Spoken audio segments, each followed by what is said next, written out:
CLERK did an advert that appeared on Nation and Standard on the 25th, declaring the seat vacant. And then there was also an announcement that whoever is interested to apply for that vacant to come for the forms that same day on the 25th.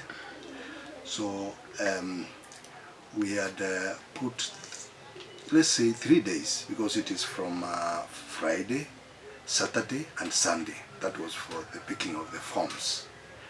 Returning back the forms together with the attachments or the certificates was to be done on Monday and a Tuesday. Tuesday could have been the last day, and there was a time limit. The time limit was by 9 Tuesday.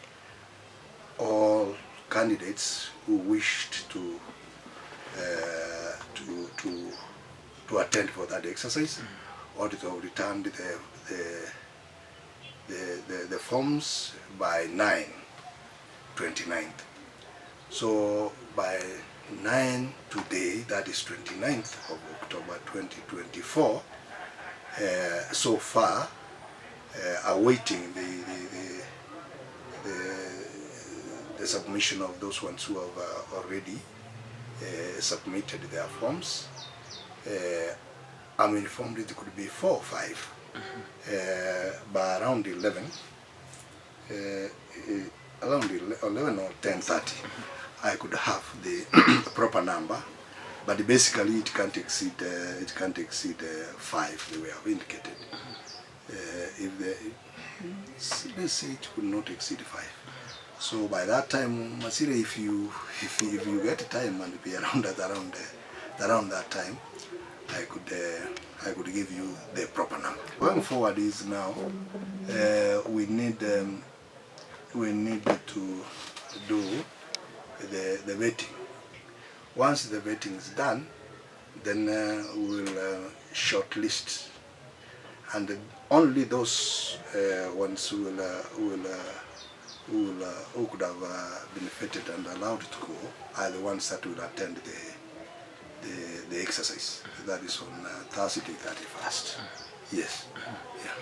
Basically, any communication that is done from the assembly, all assemblies, is done by the clerk, who is the secretary to the chairman, who never indicated the name in the newspaper.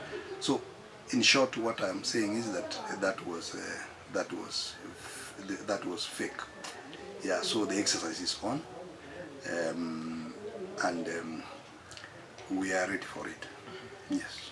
Kodi tangazo ritwaruche itangazo kiriale ngayo mwana. Lidia ngase as a nation.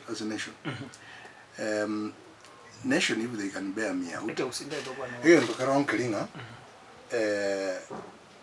Ekero toko li Kevin to Chinga City. Obikuri kuna no CLERK. Asetayo toko nyora chairman who service board akulika Uchinga City.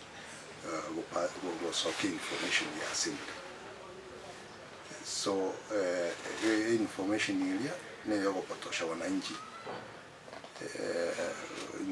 ntayale tole kwa exercise. Yes.